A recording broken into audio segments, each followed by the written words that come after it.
Mais moi, j'avais envie d'avoir un impact sur la vie des gens, pas juste leur vie professionnelle. Je voulais avoir un impact sur l'entièreté de leur être. Donc ça a été vraiment un défi.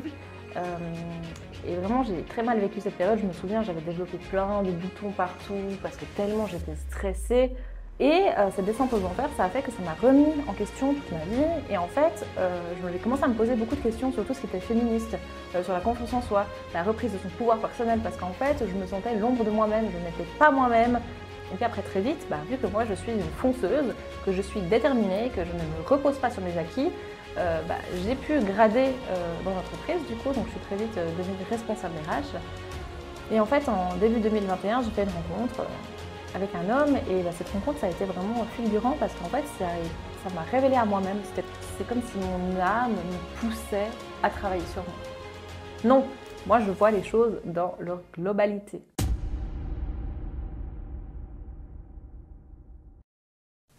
Hello tout le monde et bienvenue dans cette toute nouvelle vidéo. Aujourd'hui, on va parler d'un sujet un petit peu plus personnel parce que je vais vous parler de mon parcours pour devenir coach holistique et en leadership transformationnel. Parce que beaucoup de personnes me posent des questions sur comment je suis arrivée à là, comment j'ai développé mes capacités, comment je sais tout ça, quelle formation j'ai faite, etc. Donc le but était aujourd'hui de vous parler de tout ça pour que vous puissiez apprendre à me connaître en tant que personne, aussi en tant que professionnel, et que vous compreniez aussi qu'est-ce qui m'a guidée à créer Awaken et qu'est-ce que j'avais en tête finalement et comment ça m'est venu aussi. Parce que je sais que beaucoup de personnes cherchent qui elles sont, cherchent leur destinée, cherchent leur vocation, leur mission de vie. Donc voilà, peut-être que ça va vous donner des pistes pour vraiment savoir qu'est-ce que vous voulez faire vous aussi. Donc, on va recommencer depuis le début. On va commencer, depuis le début de mon enfance. Qui était la petite Mélissa? La petite Mélissa était une petite fille qui était extrêmement dans les nuages. Et je me souviens encore que je jouais dans ma chambre. Et dans ma chambre, j'étais là en train de créer des univers en fait dans ma tête et tout. Enfin, c'était vraiment mon monde à moi parce que je me sentais extrêmement agressée par le monde qui m'entourait. Et aussi, j'avais l'impression qu'on ne me comprenait pas vraiment. Que ce soit mes parents, que ce soit mes amis, j'avais l'impression de penser différemment des gens. Et je sentais déjà à ce moment-là que j'étais à part. Mais depuis tout petite, j'ai quand même confiance en moi. Je me souviens que je me suis jamais remise en question quand j'étais enfant. Enfin, remise en question dans le sens où sur qui j'étais. J'avais quand même très confiance en moi et je savais où je voulais aller. J'avais quand même une énergie, on va dire, assez déterminée. Et surtout, mes parents me racontaient que quand j'étais toute petite, que je savais même pas encore marcher, que j'étais dans mon Yupala. Pour les personnes des années 90-90, un Yupala, c'est comme un espèce de truc pour marcher pour les enfants. Ça se fait plus trop aujourd'hui, je crois, mais c'est avec des roulettes. Et puis en fait, on posait les gosses dedans. Et puis en fait, il vadrouillait dans toute la maison. Bref.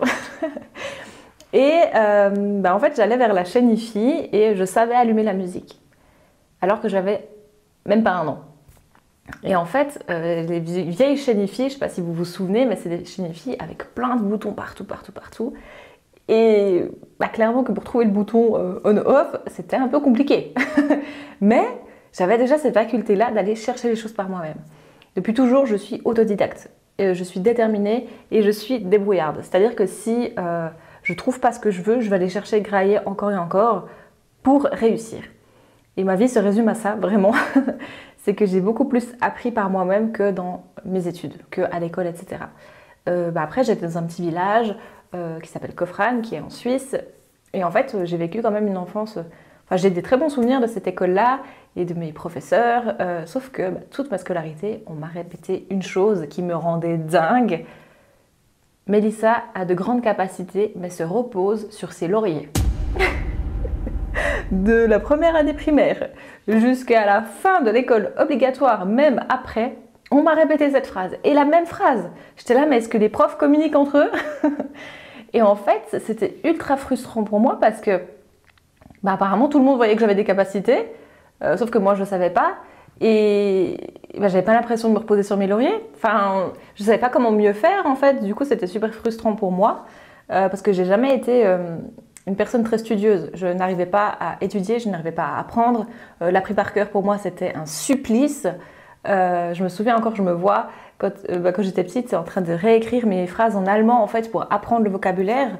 Mais tout ça, j'ai complètement oublié aujourd'hui parce qu'en fait, ma mémoire ne retient pas ce qui n'est pas, on va dire, logique ou ce que je ne peux pas mettre en application dans ma vie, en fait. Moi, j'apprends beaucoup par l'expérimentation. Et du coup, j'avais l'impression de vraiment être nulle ou bien d'être moyenne. Et pour ça, pour moi, c'était inconcevable d'être moyenne parce qu'en fait, je voulais être parfaite. Je voulais être la première dans tout, je voulais être la meilleure. Et ça, c'était hyper frustrant pour moi parce que j'étais moyenne, quoi. Et j'avais l'impression de ne pas pouvoir ressortir l'intégralité de mes capacités. Donc ça, c'était vraiment compliqué pour moi. Après, je suis arrivée à l'école secondaire, au collège, et là, ça a été vraiment très, très, très, très compliqué. J'ai fait des insomnies parce qu'en fait, j'avais peur des notes, j'avais peur de foirer mon année. C'était vraiment pas du tout un cadre pour moi. Pas du tout, pas du tout, pas du tout.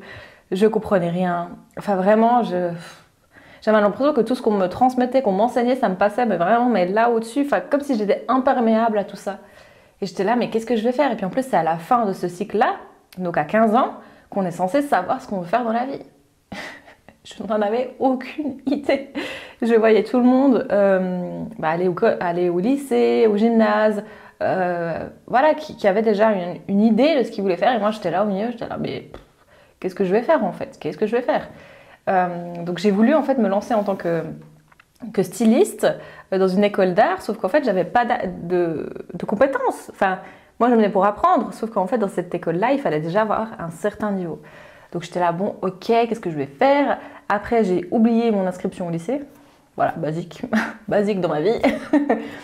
Et du coup, j'ai pas pu m'inscrire au lycée.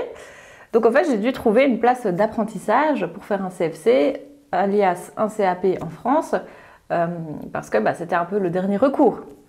Et je ne voulais surtout pas travailler dans les bureaux parce que ma maman a une formation dans les bureaux et je ne voulais pas faire comme ma maman, voilà. Donc j'ai trouvé un apprentissage dans la vente, donc j'ai fait ça pendant 3 ans. Et pendant ces 3 ans, ça a été bien parce que ça m'a permis de vaincre un peu ma timidité, de m'adresser à des inconnus. Mais ça a été très compliqué parce que j'ai vécu du mobbing de la part de ma gérante, de ma chef, donc c'était de l'humiliation, c'était me rabaisser, c'était aussi me manipuler, c'était aussi de la pression psychologique et émotionnelle. Donc c'était vraiment très compliqué pour la jeune fille de 15 ans que j'étais, qui ne connaissait rien à la vie, de se retrouver face à presque une manipulatrice, narcissique je dirais. C'était vraiment ça, hein. Et du coup ça a été très très compliqué pour moi. Je rentrais tous les soirs en pleurant, toutes les larmes de mon corps. Et mes parents m'avaient dit, tant que tu n'as rien d'autre, en fait, tu continues. Tu continues ça, on ne veut pas que tu arrêtes, que tu te retrouves sans rien, en fait. Donc avec de la peine, j'ai quand même réussi.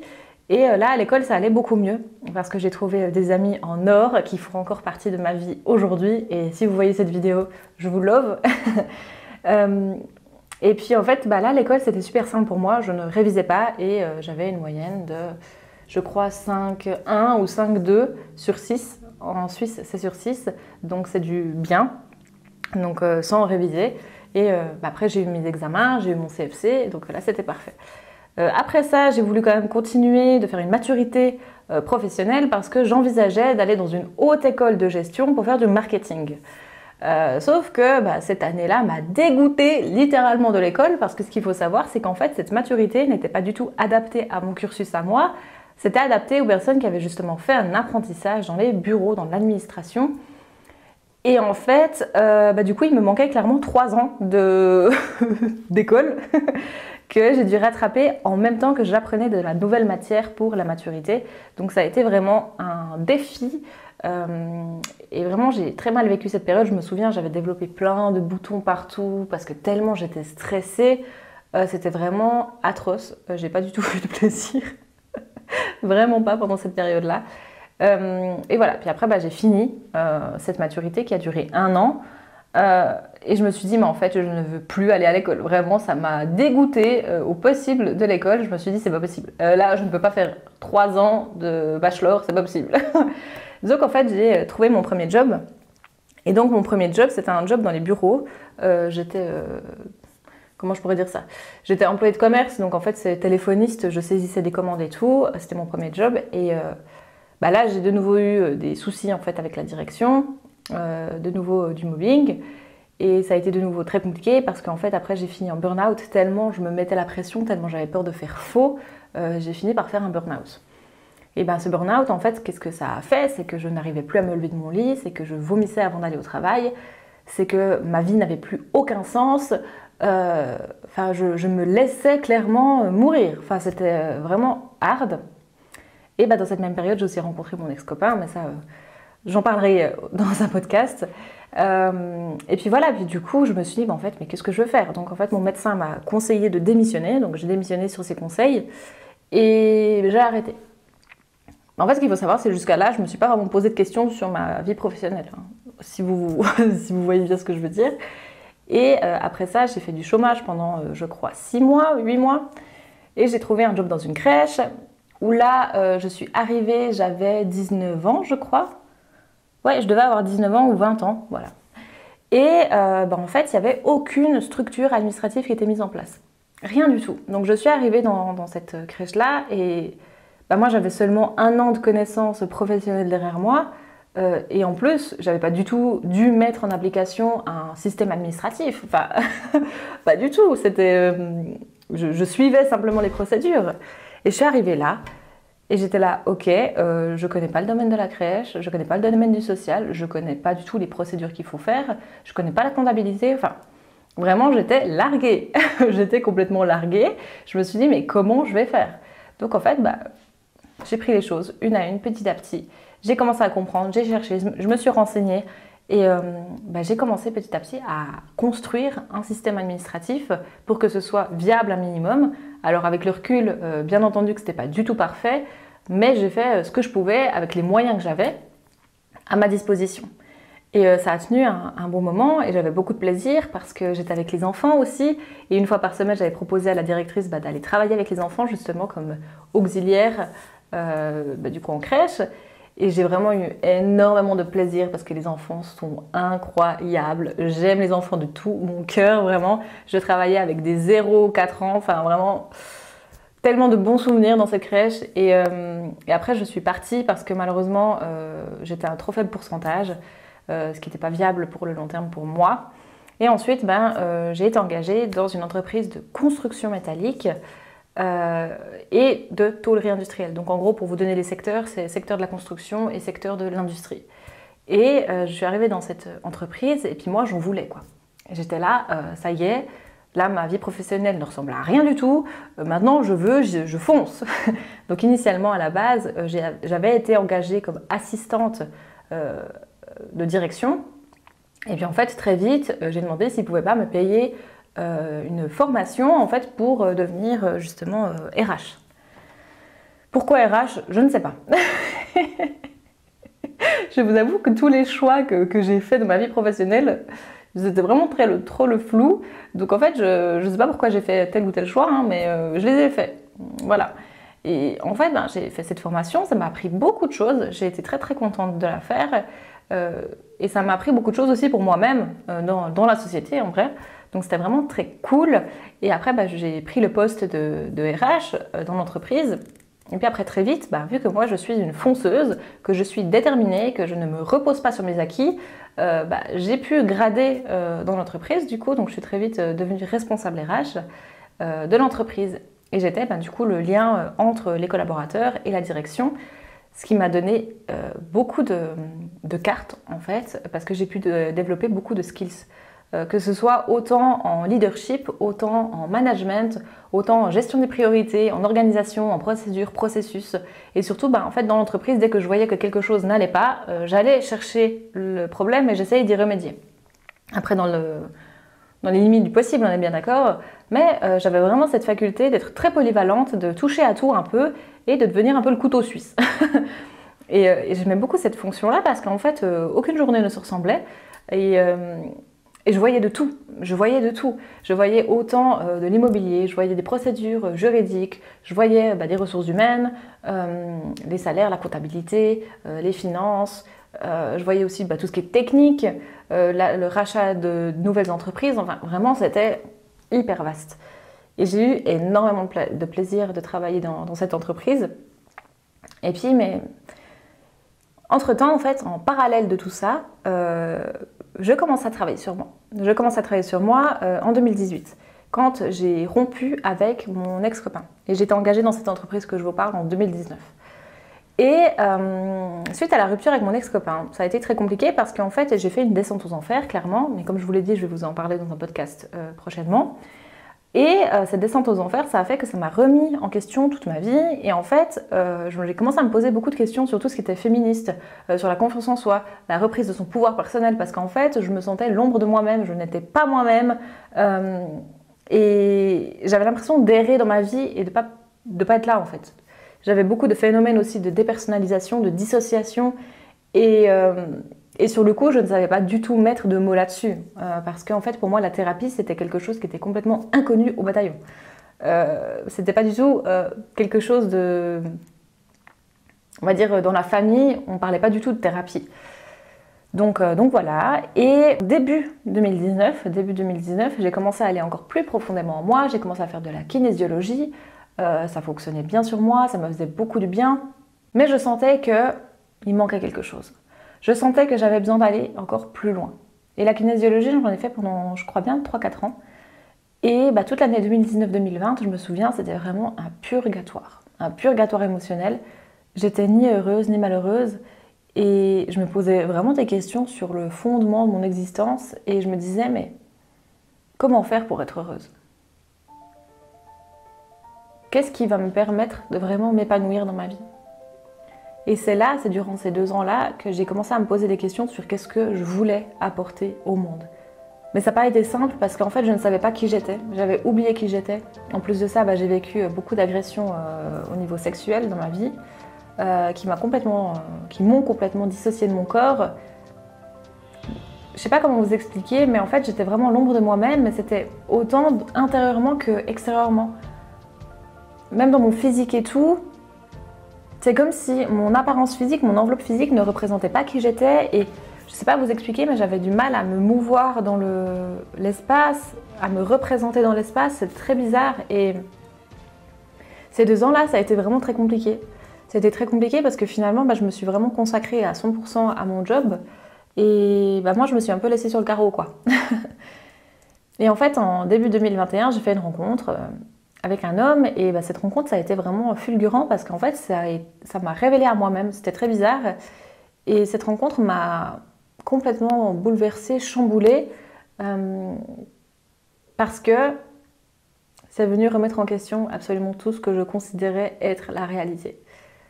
Il faut savoir que moi, je suis quelqu'un de très cartésien, enfin, que j'étais très cartésienne durant mon adolescence. Avec le recul, bien entendu que c'est parce que j'avais peur de l'inconnu. Et en fait, cette part de moi cartésienne avait du mal à accepter les choses. Parce que cette rencontre avec cet homme-là m'a ouvert au monde subtil, au monde énergétique. Mais sans vraiment que je le veuille. Sauf que ce monde subtil et énergétique, j'y avais accès quand j'étais enfant. Mais j'ai tout fermé parce que... par survie. Par mécanisme de survie. Et oui, ça n'a pas été simple. Ça n'a pas été simple. Mais cette rencontre a été le point de ma nouvelle vie, de mon retour à moi-même. Quand je dis retour à moi-même, c'est que depuis ce moment-là, donc depuis janvier 2021, j'ai entrepris un travail de guérison, mais pas un travail de guérison d'aller faire une thérapie 2 fois par mois. Non, non. J'ai entrepris un travail de guérison en profondeur, mais juste phénoménal. C'est pas comme si je l'avais vraiment voulu, entre guillemets, c'est comme si mon âme me poussait à travailler sur moi. Honnêtement, j'ai fait une centaine de séances, mais tout domaine confondu. Que ce soit dans l'énergétique, que ce soit de la kinésiologie, que ce soit du transgénérationnel, du karmique, de la psychothérapie. Vraiment, j'ai dû faire une centaine de séances. Sauf qu'en parallèle de ces séances, qu'est-ce que j'ai fait ? Je continuais de travailler sur moi dans ma vie de tous les jours. C'est qu'en fait, j'ai réussi à développer une faculté d'auto-observation sur moi-même et de me rendre compte de mes dysfonctionnements. je me suis rendu compte que en fait, tel ou tel comportement chez moi, c'était pas du tout ma personnalité, mais c'était en fait des mécanismes de défense. Et c'est comme ça que petit à petit, j'ai compris les choses, que j'ai pu les décanter, que j'ai pu les guérir, les apaiser, les aimer aussi. Et c'est comme ça que j'ai compris qu'en fait, personne ne sait qui il est vraiment. Et cette quête d'identité profonde est encore d'actualité.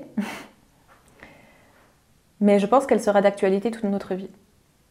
Sauf que, en fréquentant de nombreux thérapeutes, de nombreuses personnes travaillant dans le bien-être, je me suis rendu compte que la plupart de ces personnes étaient encore blessées.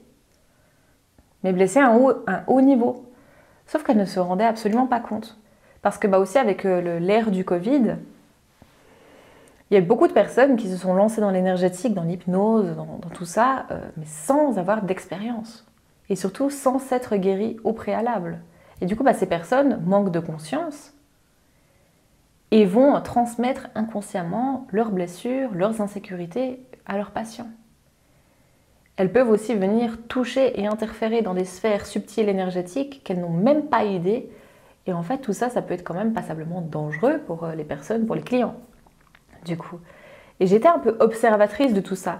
J'ai rencontré aussi des personnes dans ces domaines-là très connues, très très connues, et qui étaient vraiment très appréciées.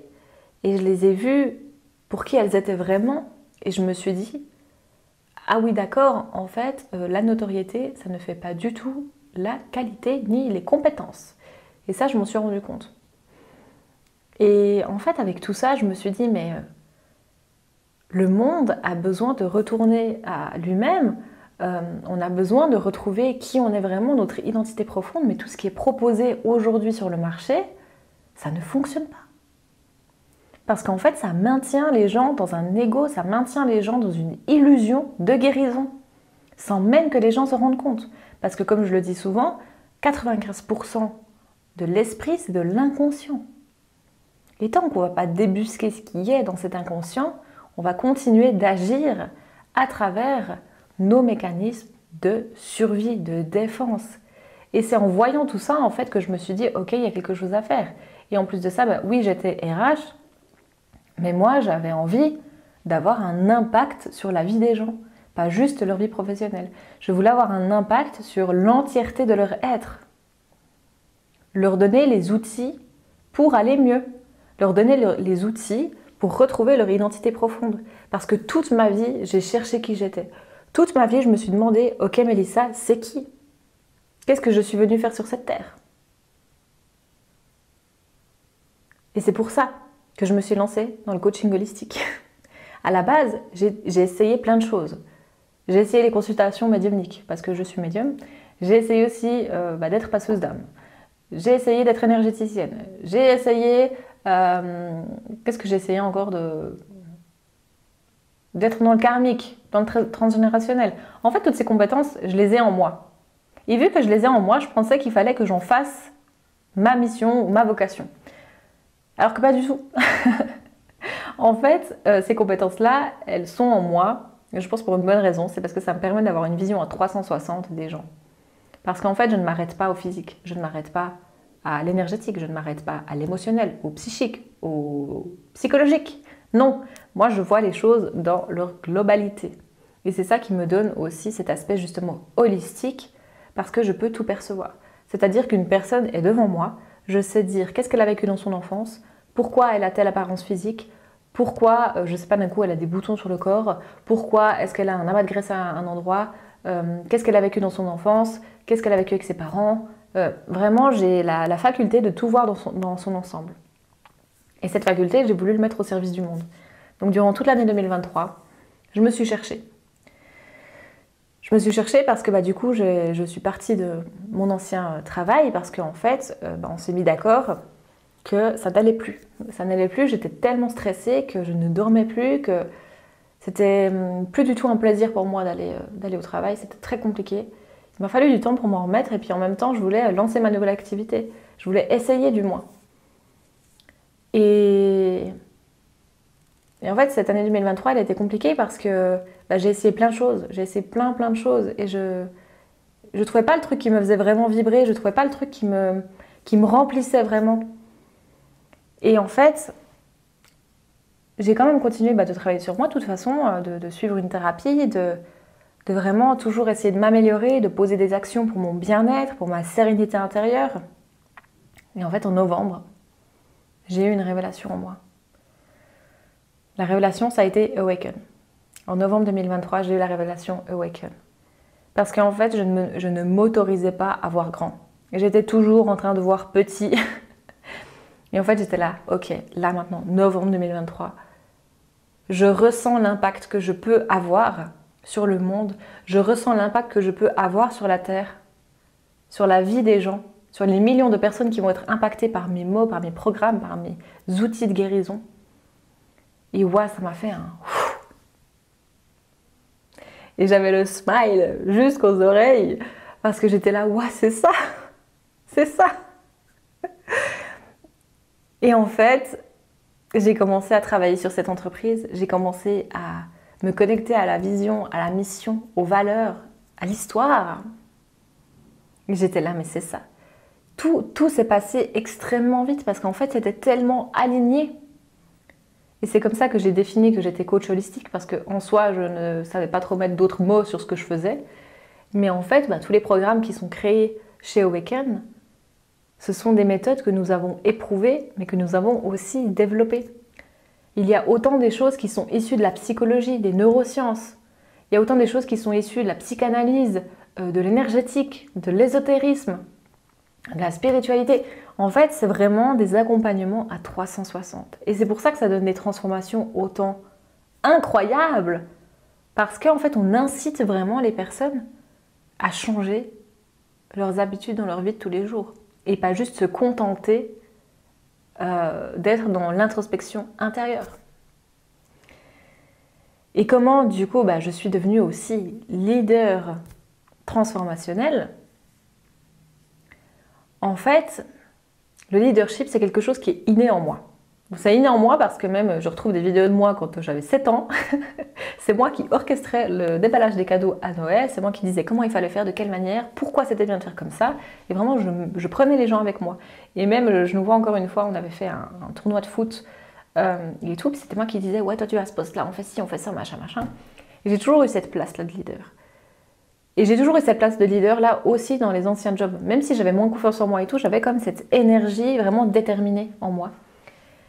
Sauf que le leadership en lui-même, selon moi, ne suffisait pas pour accompagner les entrepreneurs de haut niveau. Parce qu'en fait, aujourd'hui, on voit tellement de coachs business qui vendent des choses full stratégie, mais en fait, on en oublie d'être. Parce que selon moi, le succès de quelqu'un, c'est 80% d'être et 20% de faire. Et en fait, c'est pour ça que je suis leader transformationnel, parce que non seulement je vais offrir des stratégies pour scaler l'entreprise, mais en plus de ça, étant donné que je perçois l'humain à 360, ça me permet justement de lui offrir des clés que personne d'autre ne peut lui offrir. Et c'est pour ça que j'ai envie de travailler avec ces personnes-là, avec des personnes qui veulent devenir des leaders dans leur secteur et qui sont là pour faire la différence. Alors oui, l'argent c'est bien, parce que l'argent c'est une question d'énergie, d'échange, et d'être dans l'abondance, c'est quelque chose qu'on a tous le droit. Mais c'est pas ça ma première motivation, pas du tout. Ma première motivation, mon but, mon pourquoi vraiment de ma vie, autant personnelle que professionnelle, c'est d'élever les consciences. Élever les consciences. Parce qu'en élevant les consciences, en guérissant chacun, on va pouvoir construire un monde plus harmonieux. On va pouvoir vivre en harmonie avec nous-mêmes, vivre en harmonie avec le monde extérieur, que ce soit les humains, les animaux, la terre, la nature. Parce que changer le monde commence par se changer soi-même. Et c'est ça que j'ai envie de transmettre, c'est ça que j'ai envie d'enseigner. Et tout ce que je fais, c'est pour répondre à ce pourquoi. Toutes les actions que je pose dans mon entreprise, c'est pour répondre à ce pourquoi. Je suis ici pour faire la différence. Je suis ici pour aider les autres à faire la différence. Je suis ici pour aider chaque individu à se reconnecter à son identité profonde, pour qu'il puisse rayonner de tout son être dans sa vie, qu'il puisse vivre une vie sereine, épanouie. La vie est trop courte pour se faire chier. La vie est trop courte pour qu'on vive une demi-vie. On n'est pas là pour vivre une demi-vie. On n'est pas là pour vivre en mécanisme de survie. On est là pour vivre à 100%. Pour vivre nos émotions, pour vivre dans la joie. Ça ne veut pas dire qu'en guérissant, on ne va plus vivre d'expériences difficiles.